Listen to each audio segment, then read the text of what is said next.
Hello नमस्कार students, Radhe Radhe, सत श्री अकाल, अस्सलाम वालेकुम। स्वागत है आप सभी का ऑफिसर्स मैथ्स में। मैं रितेश रोशन। उम्मीद करते हैं आप सभी लोग स्वस्थ होंगे, मस्त होंगे। जैसा कि आप सभी मित्रों को पता है कि अभी जो इम्पोर्टेंट क्वेश्चंस का जो सेशन चलाया जा रहा है वो आज का थर्ड सेशन है और एक ही वीडियो में हम कोशिश करते हैं कि लगभग सारे चैप्टर के क्वेश्चन आ जाए। एक एक चैप्टर से एक एक क्वेश्चन उठा करके कराया जाता है। तो ये जो वीडियो है आपके पास अगर पहुंच रहा है तो ये बहुत ही इंपॉर्टेंट सेशन है, जरूर आपको करना चाहिए, है ना। एक वीडियो से लगभग आप पूरे मैथ्स का रिवीजन कर सकते हैं। तो चलिए शुरू करते हैं। आज का जो क्वेश्चन है हमारा ये आपका क्वेश्चन है एप्लीकेशन ऑफ इंटीग्रेशन, समाकलन के अनुप्रयोग का। ध्यान दीजिएगा, लिखा है find the area by using integration of इतना। इसका एरिया निकालना है लेकिन इंटीग्रेशन के हेल्प से। तो सबसे पहले आप इसका ग्राफ बना लीजिए। तो सबसे पहले इसका ग्राफ बना लीजिए, ठीक है।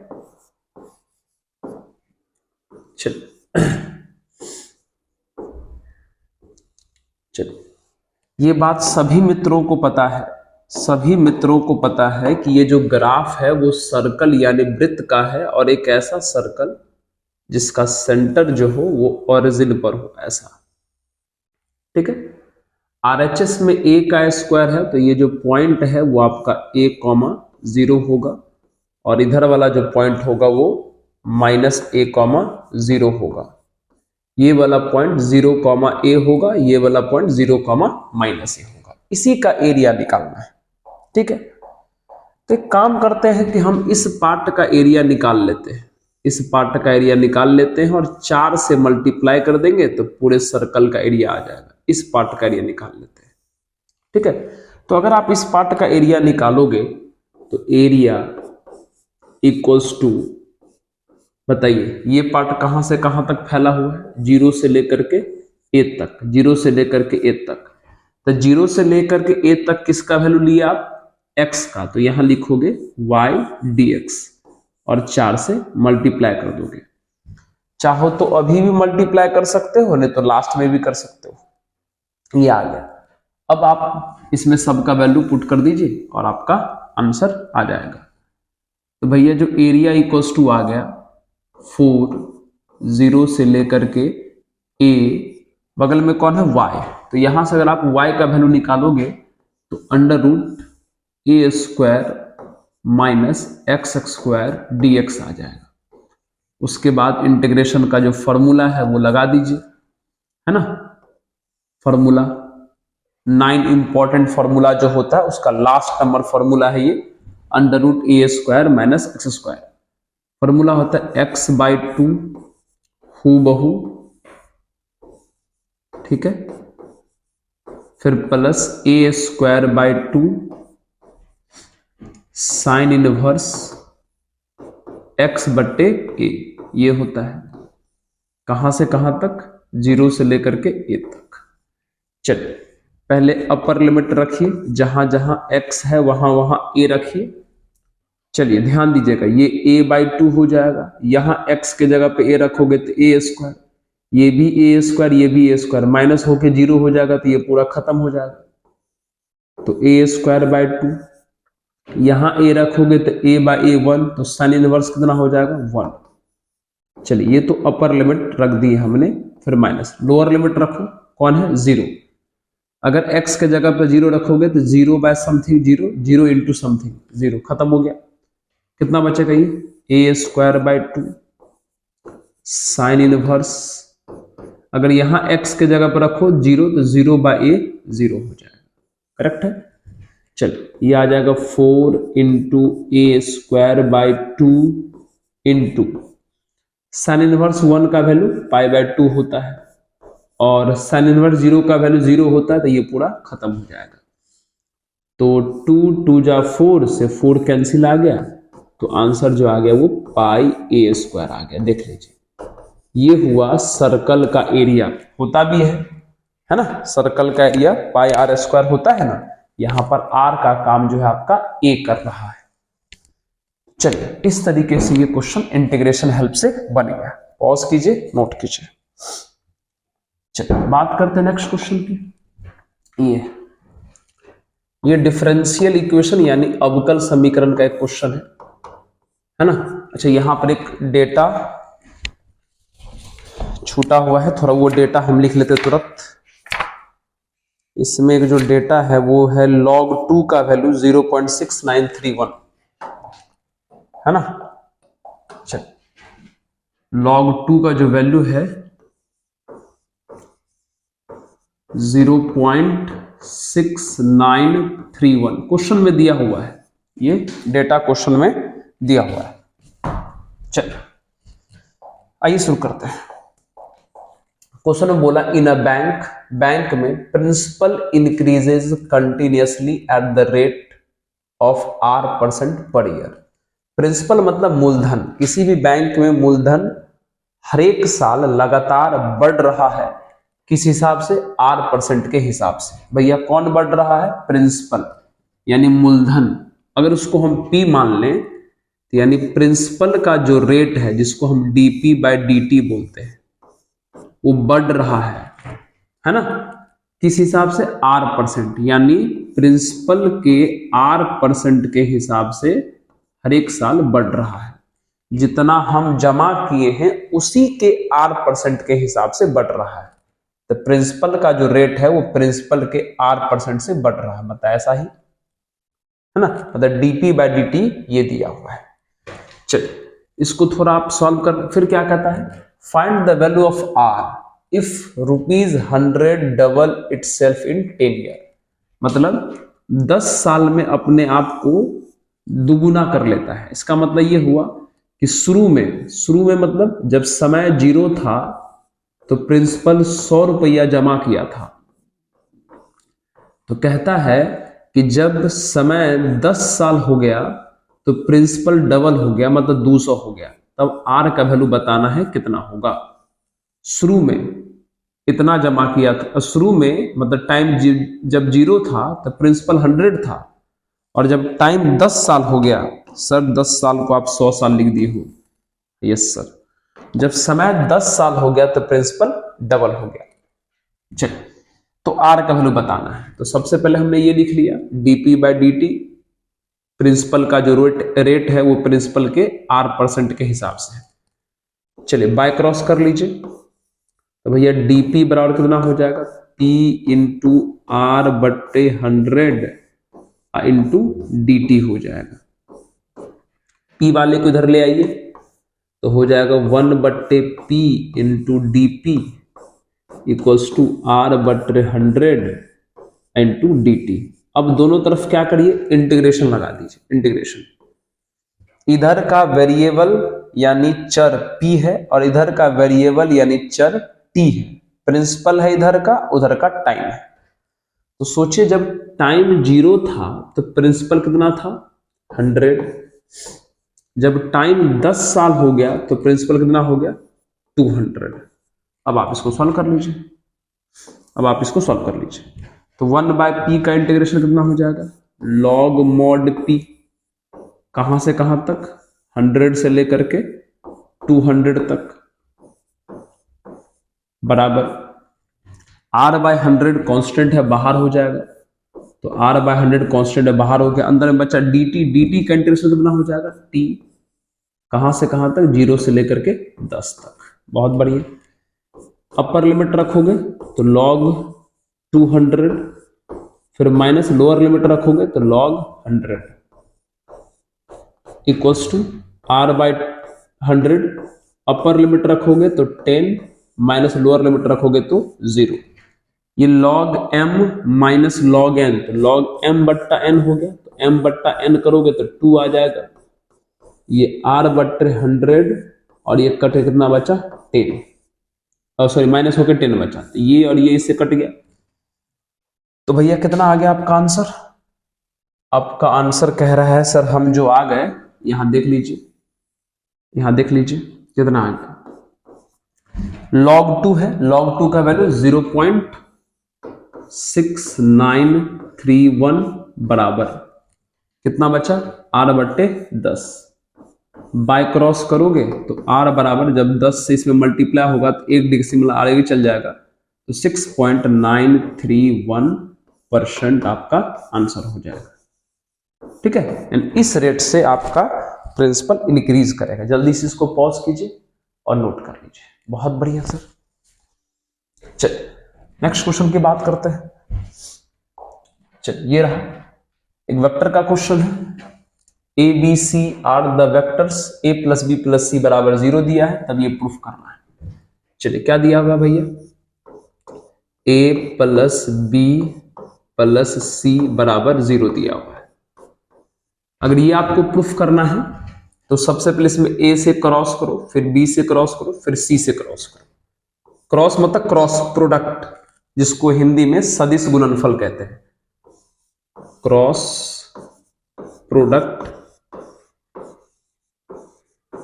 बाय ए, तो ए से करना है क्रॉस प्रोडक्ट, तो सब में ए शुरू से लगा दो, तो ए क्रॉस ए हो जाएगा प्लस ए क्रॉस बी हो जाएगा प्लस ए क्रॉस सी हो जाएगा। इसमें करोगे जीरो वाले में तो जीरो ही रह जाएगा। करेक्ट है, सॉरी इसके ऊपर एरो लगाना है, एरो। चलिए सेम वेक्टर का क्रॉस 0 होता है खत्म, तो कौन बचा यहाँ, ए क्रॉस बी बचा। ये प्लस में उधर भेज दो माइनस में, तो ये माइनस ए क्रॉस सी हो जाएगा, माइनस ए क्रॉस सी हो जाएगा। ठीक है, चलिए तो ये हो जाएगा ए क्रॉस बी। इस ए क्रॉस सी को अगर सी क्रॉस ए लिखोगे तो माइनस से मल्टीप्लाई करना पड़ेगा, तो प्लस हो जाएगा, यानी सी क्रॉस ए। इसको फर्स्ट मान लो। अब इसी को क्रॉस करो बी से,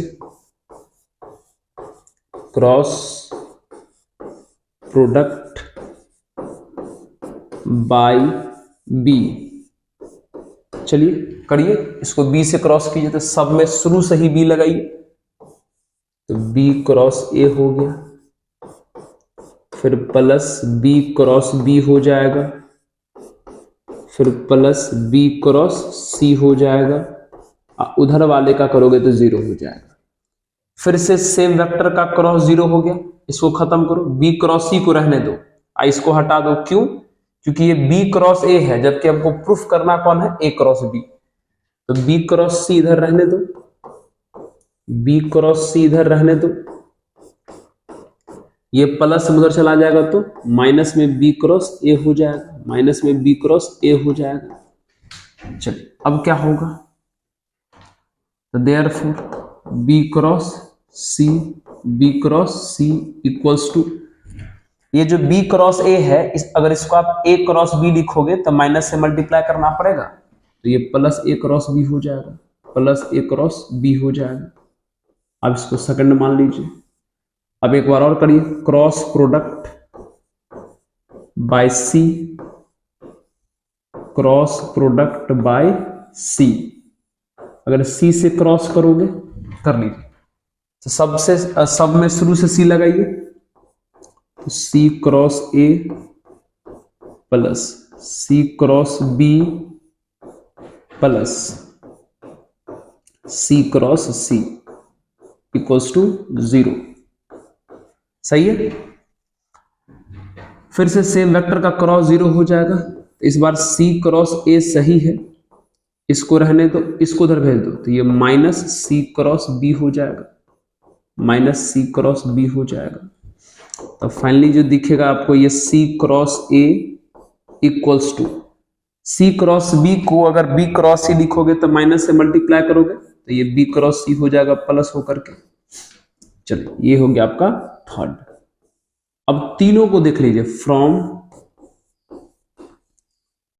फर्स्ट सेकंड थर्ड, तीनों को देखिए। तो फर्स्ट इक्वेशन को देखो, सेकंड को देखो और थर्ड को देखो। ए क्रॉस बी बराबर है सी क्रॉस ए के, बी क्रॉस सी बराबर है ए क्रॉस बी के, और सी क्रॉस ए बराबर है बी क्रॉस सी के। अगर आप ध्यान से देखेंगे तो सब एक दूसरे के बराबर है। देखो a क्रॉस b बराबर है c क्रॉस a के, ठीक है, और फिर a क्रॉस b बराबर है b क्रॉस c के, और फिर c क्रॉस a बराबर है b क्रॉस c। मतलब तीनों को अगर आप देखिएगा तो सब एक दूसरे से बराबर हो जाएगा। इसका मतलब देयरफॉर प्रूफ हो गया कि a cross b equals to b cross c equals to c cross a। ये चीज हमको प्रूफ करना था, ठीक है। चल जल्दी से नोट कर लीजिए इसको, पॉज करके, पॉज कीजिए, नोट कीजिए। चल बात करते हैं नेक्स्ट क्वेश्चन की। नेक्स्ट क्वेश्चन, चलिए, find the shortest distance between the lines. अच्छा, इस लाइन के बीच का और बगल में जो लाइन दिया हुआ उस लाइन के बीच का शॉर्टेस्ट डिस्टेंस निकालना है, न्यूनतम दूरी निकालना है। तो आपको पता है ये जो फर्स्ट लाइन है इसमें इस पार्ट को A1 कहा जाता है, ठीक है, इसको B1 कहा जाता है, ठीक है। सेकंड लाइन में इस पार्ट को A2 कहा जाता है और इसको B2 कहा जाता है। अगर आप शॉर्टेस्ट डिस्टेंस का फॉर्मूला जानते हैं तो आपको पता होगा, और अगर नहीं भी जानते हैं तो कोई बात नहीं, ध्यान सुनिएगा। सबसे पहले आप A1 माइनस A2 निकालो। इसको क्या बोलते हैं समझ गए ना, शुरू वाले को A1, फिर लेमडा के बगल वाले को B1, यहां पे शुरू वाले को A2 और म्यू के बगल वाले को B2। तो सबसे पहले A1 माइनस A2 निकालो, तो करो तो माइनस A1 माइनस A2, तो I में से 2I चला गया तो माइनस I हो गया, J में से J चला जाएगा तो 0J हो जाएगा। इसमें तो K है नहीं, मतलब 0 मान लो, तो 0 में से माइनस K चला जाएगा तो प्लस K हो जाएगा। ये A1 माइनस A2 हो गया। उसके बाद आप B1 क्रॉस B2 निकालो, B1 क्रॉस B2। तो क्रॉस निकालने के लिए आपको पता है डिटरमिनेंट लगाना पड़ेगा, यहां पर I J K। उसके बाद B1 का कंपोनेंट यानी घटक, तो 2 माइनस 1 1, फिर B2 का 3 माइनस 5 2, 3 माइनस 5 और 2। सॉल्व करिए। सॉल्व करने के लिए साइन यहां पर प्लस, यहां पर माइनस और यहां पर प्लस यूज करना पड़ेगा। बताइए कितना हो जाएगा भैया, सॉल्व करिए ना। I को प्लस से करेंगे तो ये रो खत्म, ये कॉलम खत्म, ये आ जाएगा -2 और ये आ जाएगा +5, -2 + 5 यानी 3 हो जाएगा। तो 3I लिखे डायरेक्ट है। यस सर लिखो, ये सब तो छोटी छोटी बातें हैं सर। ये -J है, रो हटाओ कॉलम हटाओ, ये 4 और ये -3, 4 -3 1, तो 1 को -J से करेंगे तो -J हो जाएगा सर। K को प्लस से करेंगे तो ये रो हट गया, ये कॉलम हट गया, ये रो हट गया, ये कॉलम हट गया, ये -10 और ये +3, -10 + 3 -7, तो -7 K आ गया। चलिए अब उसके बाद अगर आपको याद है तो शॉर्टेस्ट डिस्टेंस इक्वल टू जो फॉर्मूला होता है वो mod A1 minus A2 dot B1 cross B2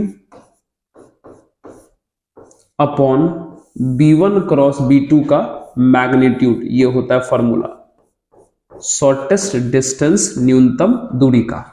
तो निकालिए। चलिए क्या करना है, A1 minus A2, A1 minus A2 जो यहां पर है, अब B1 क्रॉस B2 जो यहां पर है, तो इसका डॉट इनसे करना है। तो डॉट कैसे करते हो, I वाले को I से तो -3 रह जाएगा, J वाले को J से तो 0 रह जाएगा, और फिर K वाले को K से तो -7। ध्यान दो ना भैया, A1 माइनस A2 का डॉट B1 क्रॉस B2 से चाहिए। तो A1 माइनस A2 ये है, अब B1 क्रॉस B2 ये है, तो डॉट किए I वाले को I से, J वाले को J से, K वाले को K से। चल नीचे में B1 क्रॉस B2 का मैग्नीट्यूड चाहिए, B1 क्रॉस B2 ये है, तो I के कोफिशिएंट का स्क्वायर प्लस जे के कॉफिशेंट का स्क्वायर प्लस के कॉफिशेंट का स्क्वायर 49, कितना आ जाएगा, ऊपर आ जाएगा -10 जिसका मॉड हो जाएगा +10 और नीचे 49 1 50 मतलब √59। ये इसका आंसर हो जाएगा डिस्टेंस का। चलिए पॉज कीजिए, नोट कीजिए, पॉज कीजिए और नोट कीजिए। चले नेक्स्ट क्वेश्चन के ऊपर आइए। चल ये क्वेश्चन एक प्रोबेबिलिटी का है, पढ़ लीजिए अच्छे से, बेस थ्योरम का क्वेश्चन है।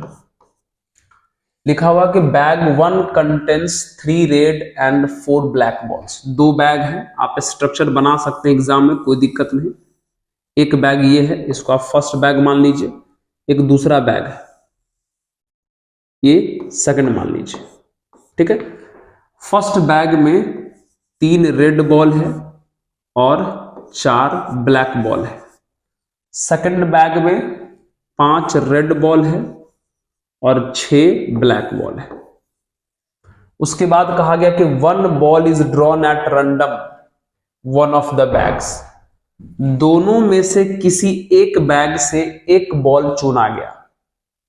दोनों में से किसी एक बैग से एक बॉल चुना गया, मतलब सबसे पहले बैग चुने होंगे तब बॉल निकाले होंगे। तो अगर बैग चुने होंगे तो बैग की प्रोबेबिलिटी बताइए। प्रोबेबिलिटी ऑफ बैग 1, तो टोटल बैग कितने हैं? अच्छा, अगर बैग 1 की लिखना है प्रोबेबिलिटी तो इसमें बैग 1 कितने हैं? 1, और टोटल कितने हैं? 2, ठीक है। उसके बाद इसकी लिख लीजिए बैग 2। बैग 2 कितने हैं सर? 1, और टोटल बैग कितने हैं? 2, 1/2, ठीक है। बैग चुने, उसमें से एक बॉल निकाले, है ना। 1 ball is drawn at random from one of the bag and it is found to be red. और बैग चुनने के बाद जो बॉल निकाले तो बॉल कैसा आ गया? रेड। तो बताइए इसमें रेड बॉल की क्या होगी प्रोबेबिलिटी? रेड बॉल की, तो रेड है 3, टोटल है 7, तो 3/7। इसमें क्या होगी रेड बॉल की प्रोबेबिलिटी? कितने हैं इसमें रेड? 5, और टोटल है 11, 5/11। तब कह रहा है कि find the probability that it was drawn from the bag 2। तो कहता है इस बात की क्या प्रोबेबिलिटी है कि जो रेड बॉल निकला है वो सेकंड बैग का हो। समझे हमारी बात? सबसे पहले बैग में बॉल था, तो पहला स्टेप किया गया कि बैग चुना गया, फिर बैग में से बॉल निकाला तो वो बॉल रेड आ गया। तो कहता है इस बात की क्या प्रोबेबिलिटी है कि वो रेड बॉल सेकंड बैग का हो। किस बैग का हो? सेकंड बैग का हो। ये बात पूछ रहा है। तो भैया रिक्वायर्ड प्रोबेबिलिटी, अभिष्ट प्रायिकता, रिक्वायर्ड प्रोबेबिलिटी। आराम आराम से सुनिएगा बस। पहले बैग का लिख लिए प्रोबेबिलिटी, फिर बैग से जो बॉल निकला उसका लिख लिए। अब क्या कर रहे हैं? किसका पूछ रहा है? सेकंड बैग का। तो सेकंड बैग का जो पूछ रहा है तो सेकंड बैग का बैग इंटू बॉल ऊपर लिखो, यानी 1/2 इंटू 5/11 ऊपर लिखो और नीचे दोनों का लिखो। दोनों का मतलब फर्स्ट का बैग इंटू बॉल, फिर प्लस सेकंड का बैग इंटू बॉल। ये होता है फॉर्मूला, ठीक है। अब देख लो 1/2 1/2 1/2 कैंसिल हो गया कॉमन होके, तो ये 5/11 बचा और नीचे में 3/7 अब प्लस 5/11। अब अपना एलसीएम सब ले लीजिए। ऊपर आ जाएगा 5/11, नीचे अगर एलसीएम लोगे तो 77 आ जाएगा, तो 7 तो ये 33 आ जाएगा, प्लस 7 यानी 35 आ जाएगा, ठीक है। कितना आ जाएगा? ये 5/11, ये पलट के लिखा गया था 77 कितना आ जाएगा? 8 और 6 मतलब 68। 11 7 जा कट गया तो ऊपर में आ गया 35 और नीचे में आ गया 68। ये आपका आंसर हो गया इस क्वेश्चन का। करेक्ट है? चलिए जल्दी से इसको पॉज कीजिए और नोट कीजिए, पॉज कीजिए, नोट कीजिए, है ना। 7 पंचे 35 और 11 तिया 33, बहुत बढ़िया। चलिए बात करते हैं हम लोग नेक्स्ट क्वेश्चन की। ये देखिए, ये एक आपको फंक्शन का क्वेश्चन है, फंक्शन का क्वेश्चन है। आइए थोड़ा ध्यान देना पड़ेगा आपको, अच्छे से देना पड़ेगा ही। देखिए इस तरीके से लिखने का मतलब हुआ, इस पार्ट को कहा जाता है डोमेन। क्या कहते हैं? डोमेन यानी प्रांत। और इस पार्ट को कहते हैं कोडोमेन यानी सहप्रांत। ठीक है, तो F का डोमेन ये है और कोडोमेन ये है। G की बात करें तो ये है आपका डोमेन यानी प्रांत, ये है कोडोमेन यानी सहप्रांत। ठीक है, डोमेन मतलब होता है x का मान, तो इसमें x का मान 1 3 4 है, इसमें x का मान 1 2 5 है। अब इसका क्या मतलब हुआ? इसका मतलब हुआ कि 1 पर f का मान 2 आया है, 3 पर f का मान 5 आया है, 4 पर f का मान 1 आया है। इसका क्या मतलब हुआ? 1 पर g का मान 3 है, 2 पर g का मान 3 है, 5 पर g का मान 1 है। तो क्या पूछ रहा है भैया? GOF पूछ रहा है। क्या पूछ रहा है? GOF। तो सबसे पहले आपको GOF का फुल नेम लिखना चाहिए। GOF, इसको कंपोजिट फंक्शन यानी संयोजन फलन कहते हैं, जिसका पूरा नाम है G of F of X। इसका आंसर चाहिए। तो कैसे निकालोगे? तो F के अंदर वाले को देखो, कौन है? X। तो F के अंदर X है और X को कहते हैं डोमेन यानी प्रांत। तो ये डोमेन किसका होगा? F का होगा, क्योंकि X किसके अंदर है? F के अंदर है। तो आप बारी बारी क्या कीजिए, इस डोमेन, इस X, इस प्रांत का मान रखिए, इसका F का। तो F यही है और F का डोमेन यही है। तो एक बार 1 लेना है, एक बार 3 लेना है, एक बार 4 लेना है, आंसर आ जाएगा। चलिए, तो सबसे पहले अगर हम x के जगह पर पुट, x के जगह पर 1, मेरी बात को समझ गए कि नहीं? x का वैल्यू रख रहे हैं, x किसके लिए? f के लिए। x का मतलब डोमेन, तो डोमेन f का यही होता है। अगर सबसे पहले अगर आप x का वैल्यू 1 रखोगे तो रखो, कितना हो जाएगा? GOF बराबर G of F of 1, ये होगा। इसका क्या मतलब हुआ? इसका मतलब 1 पर f का मान, तो 1 पर f का मान कितना है? 2। इसका क्या मतलब हुआ? 2 पर g का मान, 2 पर g का मान कितना है? 3। समझ गए? Yes sir. जब x का वैल्यू 1 रखे तो 1 पर f का मान 2 था, लिख दिए, फिर 2 पर g का मान 3 था। अगला x, यही x इसी का लिखना है जी, f का। अगला x कितना है? 3। तो x इक्वल टू 3 रखिए। तो अगर x का वैल्यू 3 पुट करोगे तो GOF बराबर G of F of 3 हो जाएगा। क्या इसका मतलब हुआ? क्या इसका मतलब हुआ? 3 पर f का मान, तो भैया 3 पर f का मान कितना है? 5। इसका क्या मतलब हुआ? 5 पर g का मान कितना है? 1। 5 पर g का मान 1।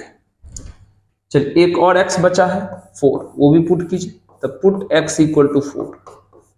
जब x रखोगे 4 तो GOF बराबर, रखो इसमें x की जगह पे 4, तो G of F of 4 ये हो जाएगा। चलिए, इसका क्या मतलब हुआ? 4 पर f का मान, तो 4 पर f का मान 1 है। इसका क्या मतलब हुआ? 1 पर g का मान, तो 1 पर g का मान कितना है? 3। सारे x को यूज कर लिए, तो लास्ट में लिखेंगे GOF बराबर, क्या आंसर आया? 1 रखने से क्या मिला? 3, तो लिखोगे 1,3। फिर 3 रखने से क्या मिला? 1, तो लिखोगे 3,1। फिर 4 रखने से क्या मिला? 3, तो लिखोगे 4,3। ये आपका इस क्वेश्चन का आंसर हो जाएगा। ठीक है, जल्दी से इसको पॉज कीजिए और नोट कीजिए। बहुत बढ़िया सर। चलिए नेक्स्ट क्वेश्चन की बात कर लेते हैं। ये एक इनवर्स ट्रिगो का क्वेश्चन है और चलिए काम करते हैं। तो सबसे पहले हम sine of cos inverse tan of sec inverse 10/3 है, तो पहले इन दोनों को सॉल्व कीजिए। तो ये दोनों सॉल्व कैसे होगा? जैसे यहां बाहर में tan है, अगर यहां भी tan हो जाएगा तो tan से tan इनवर्स कट जाएगा। तो क्या करना पड़ेगा आपको, क्या करना पड़ेगा बताइए। सेक इनवर्स के अंदर वाले को सेक थीटा कहा जाता है। क्या कहा जाता है, सेक थीटा।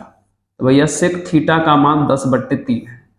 सेक का फॉर्मूला होता है हाइपोटेनस बट्टे बेस, कर्ण बट्टे आधार। तो P चाहिए, तो P का फॉर्मूला कितना होता है, √h² मतलब 100 माइनस b² मतलब 9, कितना आ जाएगा 91। ठीक है, सेक थीटा का फॉर्मूला होता है ना भैया, कर्ण बट्टा आधार। ठीक है, और P का फॉर्मूला हो जाएगा h² माइनस b²। तो 100 माइनस 9 कितना आ जाएगा 91। चलिए अब इसमें रख दीजिए। अगर आप इसमें रखेंगे तो कितना हो जाएगा, sine of cos inverse of tan of, यहां तक लिख दिए। इसको tan में बदलना है तो tan इनवर्स लिख दो। अभी अभी आपने देखा कि सेक इनवर्स के अंदर वाले को सेक थीटा बोले थे, तो tan इनवर्स के अंदर वाले को tan थीटा बोलेंगे। और tan थीटा का फॉर्मूला होता है P/B। तो P का वैल्यू आया है √91 और B का वैल्यू कितना है 3। चलिए बहुत बढ़िया सर। अब देख लीजिए कितना हो जाएगा ये, sine of cos inverse, tan से tan इनवर्स कट गया तो √91 बट्टे कितना आ गया भैया 3, P/B। अच्छा, थोड़ा सा इसका जो डेटा है वो ज्यादा है, समझे। ये तो फिर कॉस इनवर्स के अंदर एग्जिस्ट ही नहीं करेगा। ये देख रहे हो, कॉस इनवर्स के अंदर वाले का वैल्यू -1 से +1 के बीच होना चाहिए। तो एक काम करते हैं, पूरा क्वेश्चन तो नहीं काटेंगे, तो इसके लिए काम करते हैं, इसको चेंज करते थे बस, इस वाले पार्ट को। ये जो कॉस इनवर्स है इसको खाली बदल दीजिए। आपको पता है कि कॉस इनवर्स के अंदर वाले का वैल्यू -1 से +1 के बीच में होता है। तो बस खाली आप इसको चेंज कर दीजिए। सर क्या रखोगे, कुछ भी रख दो, कॉटे रख देते हैं, कॉट इनवर्स लिख देते हैं, क्या दिक्कत है। ठीक है, कॉट इनवर्स। ठीक है, यहां पर भी कितना आ जाएगा, कॉट इनवर्स, कॉट इनवर्स। अब यहां रह जाएगा कॉट इनवर्स। अब ठीक हुआ, अब क्वेश्चन सही हुआ, नहीं तो गलत हो जाता। समझ गए, पहले इन दोनों को सॉल्व कर लिए थे हम, कोई दिक्कत नहीं। ये यहां वाला कॉस इनवर्स को हटा के हम कॉट इनवर्स किए, क्योंकि आपको पता है, क्योंकि अगर यहां कॉस इनवर्स रहता तो ये डेटा गलत हो जाता है। कॉस इनवर्स के अंदर वाले का वैल्यू -1 से +1 के बीच होता है, जबकि ये उससे बाहर जा रहा था, तो हमने इसको हटा के कॉट लगा दिया। चलिए कोई बात नहीं सर, अब सॉल्व कर लीजिए। अब जैसे यहां साइन है और यहां कॉट है, तो सॉल्व तो हो नहीं पाएगा। अगर ये साइन में आ जाए तो दोनों कट जाएगा, तो कैसे सॉल्व करोगे। तो कॉट इनवर्स के अंदर वाले को बोलो कॉट थीटा। तो भैया कॉट थीटा का वैल्यू कितना आ जाएगा, √91/3। ये किसका वैल्यू हुआ, ये हुआ आपका B का वैल्यू, ये हुआ P का वैल्यू। कॉट होता है ना B/P, आधार बट्टे लंब। तो यहां से H निकालिए, H कितना होगा, √P का स्क्वायर 9 प्लस B का स्क्वायर 91, कितना आ जाएगा, √100, 100 मतलब कितना आ जाएगा 10। चलिए, तो भैया साइन, तो अंदर में भी साइन बनाओगे तो साइन इनवर्स, तो साइन इनवर्स के अंदर वाले को साइन थीटा बोलोगे। जैसे कॉट इनवर्स के अंदर वाले को कॉट थीटा बोल रहे हो, तो साइन इनवर्स के अंदर वाले को साइन थीटा। साइन थीटा का फॉर्मूला लंब बट्टा कर्ण, P/H, P/H मतलब 3/10, 3/10। अब दोनों साइन इनवर्स से साइन कैंसिल हो गया, तो 3/10 हो गया, हमारा फाइनल आंसर हो गया। सही है, चलिए जल्दी से नोट कर लीजिए इसको, पॉज करके, पॉज करिए और नोट कीजिए, पॉज कीजिए और नोट कीजिए। ठीक है, चलिए नेक्स्ट क्वेश्चन की बात करते हैं। ये क्वेश्चन रहा मैट्रिक्स का, ये क्वेश्चन है मैट्रिक्स का। ठीक है, ये दिया हुआ है और इसका इनवर्स कह रहा है निकालने के लिए। तो ठीक है, कितना लिखा हुआ है, ए cube minus 6a² plus 7a अब प्लस 2i बराबर 0। इनवर्स निकालना है तो दोनों तरफ क्या करो, ए इनवर्स से मल्टीप्लाई कर दो, multiply by A inverse on both sides. दोनों तरफ ए इनवर्स से गुना करने पर करिए, तो सब में शुरू से लगा दीजिए ए इनवर्स, तो ये हो जाएगा ए इनवर्स इंटू ए का cube minus 6a inverse into a², फिर plus 7a inverse into a, फिर plus 2a inverse into i, और 0 में करोगे तो 0 हो जाएगा, पावर कम हो जाएगा, ए इनवर्स को ए क्यूब से करोगे तो a² हो जाएगा, ए इनवर्स को a² से करोगे तो a रह जाएगा, ठीक है, प्लस 7 और ए इनवर्स इंटू ए, आई यानी आइडेंटिटी के बराबर होता है, तत्समक आव्यूह के बराबर होता है, प्लस ये बात भी पता होगा, आई से किसी को भी गुना करने पर कोई फर्क नहीं पड़ता है, तो ये 2a इनवर्स ही रह जाएगा इक्वल्स टू 0। हमको इनवर्स निकालना है तो इनवर्स वाले को रहने दो, अब बाकी को उधर भेज दो, बाकी को उधर भेजो, ये प्लस में उधर गया तो माइनस में a² हो गया, माइनस में उधर गया तो प्लस में 6a हो गया, प्लस में उधर गया तो माइनस में 7i हो गया। अब ये 2 डिवाइड में चला जाएगा तो a इनवर्स बराबर जो हो जाएगा आपका 1/2 into minus a² plus 6a minus 7i के बराबर, ये आपका आंसर हो जाएगा a इनवर्स का। सही है, कैलकुलेशन देख लीजिए, हाँ ठीक है, बहुत बढ़िया। तो चलिए इस तरीके से आपने देखा कि इस क्वेश्चन का इनवर्स कैसे निकलता है, वो निकल गया। चलिए बात करते हैं नेक्स्ट क्वेश्चन की, बात करते हैं हम लोग नेक्स्ट क्वेश्चन की, पॉज करके इसको नोट कर लीजिए। चलिए ये क्वेश्चन जो है एक डिटरमिनेंट का क्वेश्चन है, X Y Z are different, delta का वैल्यू ये दिया हुआ है, तो आपको ये प्रूफ करना है। आइए प्रूफ करते हैं। चलिए क्वेश्चन क्या है, डेल्टा मतलब डिटरमिनेंट, तो भैया डिटरमिनेंट क्या था, X Y Z x² y² z², 1 plus X cube 1 plus Y cube और 1 प्लस जेड क्यूब बराबर 0। तो डिटरमिनेंट का प्रॉपर्टी है कि अगर किसी कॉलम में दो एलिमेंट एक साथ हो तो डिटरमिनेंट अलग अलग कर सकते हैं। दो एलिमेंट एक साथ है तो आप 2 डिटरमिनेंट बना सकते हैं, बीच में प्लस, 2 डिटरमिनेंट बना सकते हैं बीच में प्लस, बराबर में 0। ये दोनों सिंगल सिंगल था तो इसको तो कोई दिक्कत नहीं है, सिंगल सिंगल वाला वैसा ही रह जाएगा, सिंगल सिंगल वाला वैसा ही रह जाएगा दोनों के अंदर।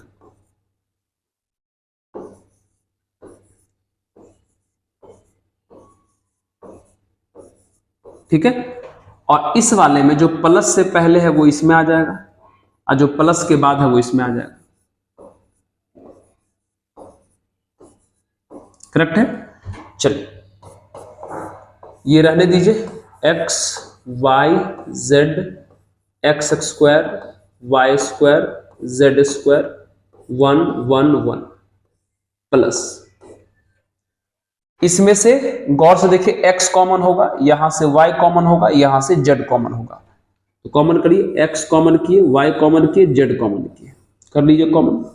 तो भैया अगर इसमें से x कॉमन करोगे तो यहां 1x x² बचेगा, 1x और x² बचा। इसमें से y कॉमन करोगे तो 1y y² बचा, इसमें से z कॉमन करोगे तो 1z और z² बचा, अब बराबर में 0। थोड़ा सा यहां देख लीजिएगा, ये डिटरमिनेंट और ये डिटरमिनेंट लगभग सेम ही हैं, थोड़ा सा डिफरेंस है। अगर हम इस 1 को शुरू में ले आए तो काम हो जाएगा, तो आ जाएगा सर, कैसे आएगा शुरू में देख लीजिए।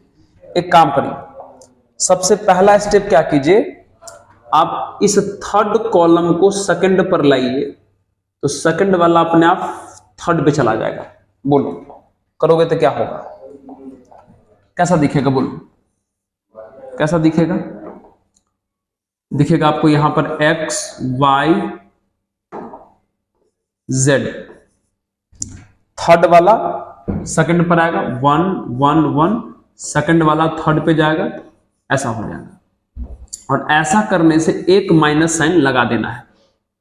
फिर बगल में x y z था, इनटू में कौन था, 1 1 1 x y z x square y square z square बराबर 0।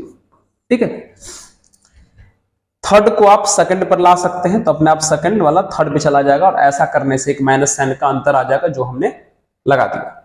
फिर से एक काम कीजिए, अब इस बार सेकंड वाले को फर्स्ट पर लाइए तो अपने आप फर्स्ट वाला कहां पे जाएगा, सेकंड पर जाएगा। चलो तो कैसा हो जाएगा, बोलिए कैसा हो जाएगा? ये हो जाएगा 1 1 1 x y z x square y square z square. फिर से एक माइनस से मल्टीप्लाई करोगे, सेकंड को जब फर्स्ट पे लाए, फर्स्ट को जब सेकंड पे ले गए तो एक और माइनस से मल्टीप्लाई होगा और माइनस पहले से भी था तो प्लस हो जाएगा। एक बार यहां किए तो माइनस से मल्टीप्लाई होगा, एक बार यहां करोगे तो फिर माइनस से मल्टीप्लाई होगा तो ये प्लस हो जाएगा। और बगल में x y z 1 1 1 x y z x square y square z square equals to 0। ठीक है, अब देखें जो ये डिटर्मिनेंट है वही ये है। एक काम करो, थोड़ी देर के लिए बार बार लिखने से अच्छा है, थोड़ी देर के लिए इस पूरे डिटर्मिनेंट को कुछ मान लेते हैं। अगर हम इसको क्या मान लें, a मान लें, तो ये वाला भी कितना हो जाएगा, a हो जाएगा। यस, पूरे डिटर्मिनेंट को हम थोड़ी देर के लिए क्या मान लिए हैं, a। तो कितना हो जाएगा, ये हो जाएगा a, अब वहां हो जाएगा x y z into a बराबर 0। दोनों में से अगर आप a कॉमन कर लेते हो तो 1 plus x y z equals to 0 हो जाएगा। यह a उधर जाकर डिवाइड में खत्म हो जाएगा तो बचेगा कितना, 1 plus x into Y into Z equal to 0। देख लीजिए, जो प्रूफ करना था वो प्रूफ हो गया, है ना। तो इस प्रकार से आज के जो सेशन का है क्वेश्चन कंप्लीट हो गया। और है क्या कोई? नहीं, आज नहीं। तो चलिए कोशिश कर रहे हैं हम अधिक से अधिक आपको प्रॉफिट हो ऐसा काम करने की, है ना, ताकि आपका एग्जाम बहुत ही अच्छे से जाए। अपने तरफ से जितना अधिक से अधिक हो सकता है हम प्रयास कर रहे हैं और आपको भी शायद अच्छा ही लग रहा होगा कि नहीं सर ये प्रयास बहुत अच्छा है। और इन सब बातों के साथ साथ अगर आपको लगता है कि ये चैनल आपके प्रॉफिट का है तो जरूर इस चैनल को मित्र सपोर्ट कीजिए और अधिक से अधिक अपने मित्रों तक पहुंचाइए, है ना। थोड़ा सा हमारा भी मनोबल बढ़ेगा, है ना, और हम हमेशा आप लोगों के लिए काम करते रहेंगे। लास्ट में ही कहेंगे कि पढ़ते रहिए, मुस्कुराते रहिए और देखते रहिए ऑफिसर्स मैथ्स। धन्यवाद।